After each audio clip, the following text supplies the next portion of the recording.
എൻ്റെ topic cross validation and model evaluation ആണ്. Actually ഇത് രണ്ടും ഒരു ML മോഡലിന്റെ പെർഫോമൻസും പ്രഡിക്ഷൻസും ഒക്കെ എത്രത്തോളം പെർഫെക്റ്റ് ആണ് എന്ന് ചെക്ക് ചെയ്യുന്ന ഒരു പ്രോസസ്സ് അല്ലെങ്കിൽ മെത്തേഡാണ്. അപ്പോൾ first of all model evaluation എന്താണെന്ന് പറയാം. അതായത് ഇപ്പോൾ ഒരു ML മോഡലിന്റെ ഓവറോൾ പെർഫോമൻസ് ഒക്കെ കറക്റ്റ് ആണോ എന്ന് നമ്മൾ ചെക്ക് ചെയ്യുന്ന ഒരു പ്രോസസ്സിനെയാണ് മോഡൽ ഇവാലുവേഷൻ എന്ന് പറയുന്നത്. ഇനി എങ്ങനെയാണ് ഒരു ML മോഡലിൽ ഈ മോഡൽ ഇവാലുവേഷൻ ചെയ്യുന്നതെന്ന് വെച്ചാൽ ഒരു എക്സാമ്പിൾ പറയാം. അതായത് ഒരു ML മോഡലിന്റെ ഗോൾ എന്ന് പറയുന്നത് ഇപ്പം സ്പാം മെയിൽ ഡിറ്റക്ഷൻ ആണെന്നുണ്ടെങ്കിൽ അതെങ്ങനെയാണ് ചെയ്യുന്നതെന്ന് വെച്ചാൽ ആദ്യം നമ്മളെടുത്ത് ഒരു 100 ഡാറ്റ ഉണ്ട്, ഒരു 100 മെയിൽസ് ആണ് ആ ML മോഡലിനെ ട്രെയിൻ ചെയ്യിക്കാനുള്ളതെന്ന് വിചാരിക്കാം.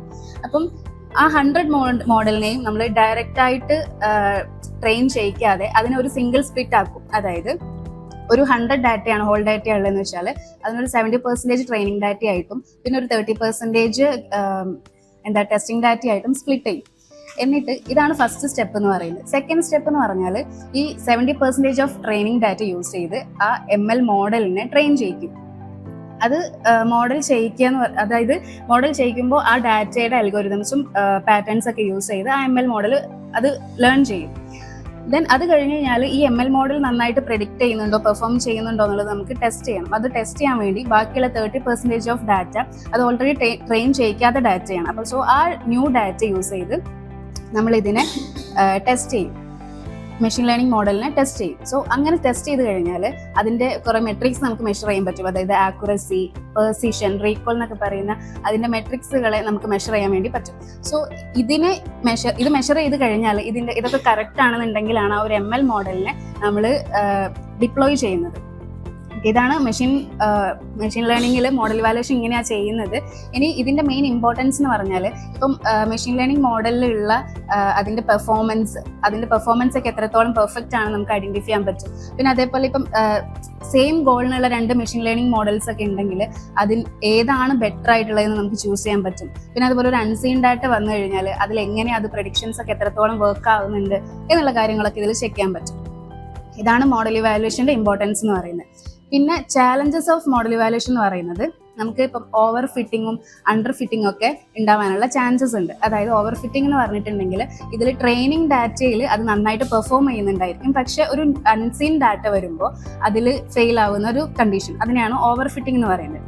അതേപോലെ അണ്ടർ ഫിറ്റിംഗ് എന്ന് പറഞ്ഞിട്ടുണ്ടെങ്കിൽ ഇപ്പം ഒരു ഡാറ്റയുടെ പാറ്റേണും അൽഗോരിതംസ് ഒക്കെ യൂസ് ചെയ്ത് അതിനെ ലേൺ ചെയ്യാൻ ബുദ്ധിമുട്ടുണ്ടാവുക, ആ ഒരു കണ്ടീഷനെയാണ് അണ്ടർ ഫിറ്റിംഗ് എന്ന് പറയുന്നത്. അപ്പോൾ അതിൻ്റെ ഒരു ചാലഞ്ചാണ്. പിന്നെന്ന് പറഞ്ഞാൽ ഡാറ്റ ക്വാളിറ്റി ഇഷ്യൂസ്, അതായത് ഇപ്പം എന്തെങ്കിലും മിസ്സിംഗ് വാല്യൂസോ അല്ലെങ്കിൽ ഇംബാലൻസ്ഡ് ആയിട്ടുള്ള ഡാറ്റാസ് ഒക്കെ ഉണ്ടെങ്കിൽ അത് കറക്റ്റ് ആയിട്ട് ഇവാലുവേഷൻ നടക്കില്ല എന്നുള്ളതാണ് അടുത്തൊരു ചാലഞ്ച് എന്ന് പറയുന്നത്. പിന്നെ ലിമിറ്റഡ് ആയിട്ടുള്ള ടെസ്റ്റ് ഡാറ്റ എന്ന് പറഞ്ഞാൽ ഇപ്പം വളരെ കുറച്ച് ടെസ്റ്റ് സെറ്റ് മാത്രമാണ് നമുക്ക് ഉള്ളതെന്നുണ്ടെങ്കിൽ അതിൽ റിസൾട്ട് അത്ര റിലയബിൾ ആവണമെന്നില്ല. Sometimes too high or too low accuracy ആയിട്ടായിരിക്കും കാണിക്കുന്നുണ്ടാവുക. പിന്നെ ചോയ്സ് ഓഫ് മെട്രിക്സ്, ഇപ്പം നേരത്തെ പറഞ്ഞ പോലെ ആക്യുറേറ്റ്, പെർസിഷൻ, റീകോൾ എന്നൊക്കെ പറയുന്ന മെട്രിക്സുകൾ ചിലപ്പോൾ എല്ലാ സിറ്റുവേഷനിലും കറക്റ്റായിട്ട് ആവണം, വർക്ക് ചെയ്യണം, കറക്റ്റായിട്ട് മെഷർ ആയിരിക്കണം എന്നില്ല.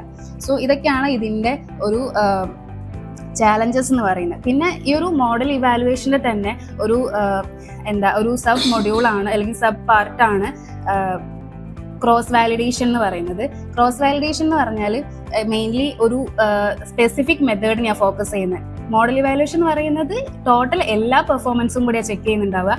പക്ഷേ ക്രോസ് വാലിഡേഷൻ എന്ന് പറയുന്ന ഒരു സ്പെസിഫിക് മെത്തേഡിനെയാണ്. ഇതിപ്പോൾ ഈ ഒരു സ്പാം മെയിൽ ഡിറ്റക്ഷൻ തന്നെ ഒരു എക്സാമ്പിൾ ആയിട്ട് എടുക്കുകയാണെന്നുണ്ടെങ്കിൽ ഇതിൽ ഈ ഹോൾ ഡാറ്റനെ നമ്മൾ സിംഗിൾ ആയിട്ടല്ല സ്പ്ലിറ്റ് ചെയ്യുന്നത്. അതായത് ഈക്വൽ ആയിട്ടുള്ള കുറേ ഡിഫറെൻറ്റ് ഫോൾഡുകളായിട്ട് സ്പ്ലിറ്റ് ചെയ്യും. അതായത് ഇപ്പോൾ ഒരു 100 ഡാറ്റയാണ് ടോട്ടൽ ആയിട്ടുള്ളതെന്ന് വെച്ചാൽ അതിനൊരു 5 ഫോൾഡുകളായിട്ട് സ്പ്ലിറ്റ് ചെയ്യും. അപ്പം F1, F2, F3, F4, F5 അങ്ങനെ 5 ഫോൾഡുകളായിട്ട് സ്പ്ലിറ്റ് ചെയ്യും. ഓരോ ഫോൾഡിലും ഈക്വൽ ആയിട്ടുള്ള ഡാറ്റാസ് ആയിരിക്കും ഉണ്ടാവുക. അപ്പം ഇങ്ങനെ ഓരോ ഇപ്പോൾ F1 എന്ന് പറയുന്ന ഡാറ്റ ടെസ്റ്റ് ചെയ്യുമ്പോൾ ബാക്കിയുള്ള F2 to F5 വരെയുള്ള ഡാറ്റാസിനെ ട്രെയിനിങ് ഡാറ്റയായിട്ട് യൂസ് ചെയ്യും. ഇനി F2 ആണ് ടെസ്റ്റ് ചെയ്യുന്നുണ്ടെങ്കിൽ F1, F3, F4, F5 അങ്ങനെ ബാക്കിയുള്ള 4 ഡാറ്റാസിനെയും അല്ലെങ്കിൽ 4 ഫോൾഡുകളെയും ട്രെയിനിങ് ഡാറ്റയായിട്ട് യൂസ് ചെയ്യും. അപ്പം F1 to F5 വരെയുള്ള എല്ലാ ഫോൾഡുകളെയും ടെസ്റ്റിംഗ് ഡാറ്റയായിട്ടും ട്രെയിനിങ് ഡാറ്റയായിട്ടും യൂസ് ചെയ്യുന്നുണ്ട്. സോ അങ്ങനെ ചെയ്യുമ്പോൾ ചാൻസസ് ഓഫ് ബയാസ് ആണ് അവിടെ കുറയുന്നത്. പിന്നെ ഒരു മോഡലിന്റെ ആ ഒരു മോഡൽ മെഷീൻ ലേണിംഗ് മോഡൽ എത്ര ഫെയർ ആണ്, റിലയബിൾ ആണെന്നൊക്കെ ഇത് വെച്ചിട്ട് നമുക്ക് ഐഡന്റിഫൈ ചെയ്യാൻ വേണ്ടി പറ്റും. ഇനി ഇതിന്റെ മെയിൻ ചാലഞ്ചസ് എന്ന് പറയുന്നത് ക്രോസ് വാലിഡേഷന്റെ മെയിൻ ചാലഞ്ചസ് എന്ന് പറയുന്നത് മെയിനായിട്ട് രണ്ട് ചാലഞ്ചസ് ആണുള്ളത്. ഒന്ന് data leakage and imbalanced data.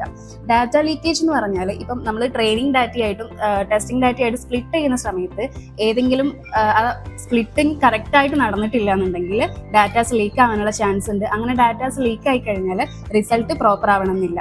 പിന്നെ ഇംബാലൻസ്ഡ് ഡാറ്റയാണ് അടുത്ത ചാലഞ്ചസ് എന്ന് പറയുന്നത്. അതായത് ഇപ്പം നേരത്തെ പറഞ്ഞ പോലെ ഓരോ ഫോൾഡിലും ഈക്വൽ ആയിട്ടുള്ള ഡാറ്റാസിനെ ആയിരിക്കും നമ്മൾ സ്പ്ലിറ്റ് ചെയ്ത് ഡിസ്ട്രിബ്യൂട്ട് ചെയ്യുന്നുണ്ടായിരിക്കാം. അപ്പം F1 to F5 വരെയുള്ള ഓരോ ഫോൾഡിലും നമുക്ക് സെയിം ആയിട്ടുള്ള ഒരു ക്വാണ്ടിറ്റിയിൽ ഡാറ്റ കൊടുക്കാൻ പറ്റണമെന്നില്ല. അപ്പോൾ ഇതൊക്കെയാണ് ഇതിന്റെ മെയിൻ ചാലഞ്ചസ് എന്ന് പറയുന്നത്.